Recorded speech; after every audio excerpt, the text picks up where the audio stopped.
Kung nagugutom ka, abay magmerienda ka, ganun.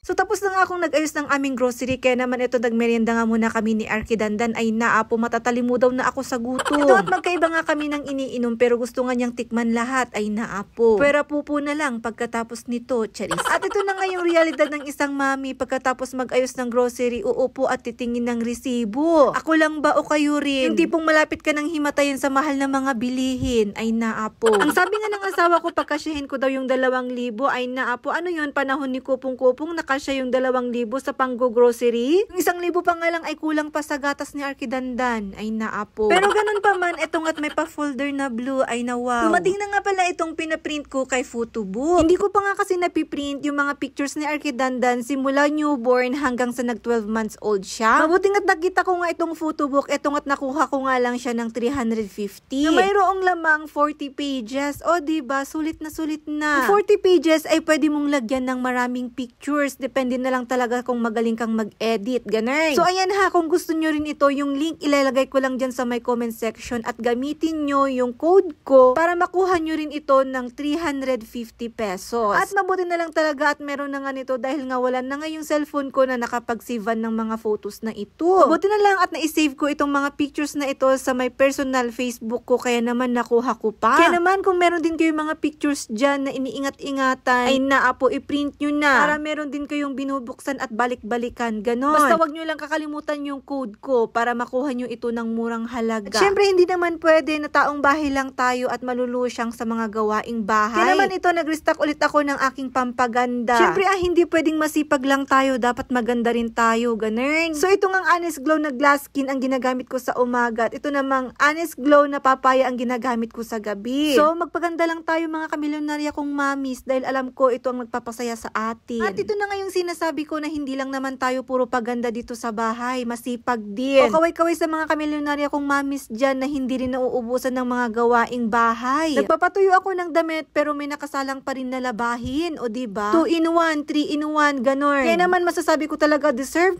nating mga mamis ang magpaganda kapag ganito yung mga gawain natin. Yung hindi ka talaga nauubusan ng mga gawain dito sa bahay. So ako, ang pinaka-stress reliever ko talaga yung pagpagpaganda, ganon. Paano ba't mas lalo nga akong nai-stress kapag nakikita ko yung mukha ko nagurang-nagurang na sa mga gawaing bahay? Kaya naman kung ano talaga yung nagpapasaya sa inyo ay naapo, go! At ito na nga yung mga labahin ko for today's video. Ang mga bedsheet namin na mabibigat ay naapo. Sino ba namang hindi may stress dyan, diba? Alam ko, lahat ng mamis, ito ang pinakaayaw nating labahan, yung mga malalaking kumot at mga bedsheet. Pero paano ba't wala naman tayong tagalaba? Kaya naman, tiis ganda, ganun. Sabi nga ng asawa ko, ipalaba ko na lang daw. Kaso nga lang sabi ko naman ay hindi. Ako na lang ang maglalaba at yung pambayad ko sa maglalaba ay pambili ko na lang ng aking pampaganda. O, diba? Practical. So, ayan ha, mga kamilyonarya kong mamis, gawin lang natin yung nagpapasaya sa atin. At ito na lang muna for our today's video, mga kamilyonarya kong mamis and daddies. Thanks for watching. Thank you so much, Lord.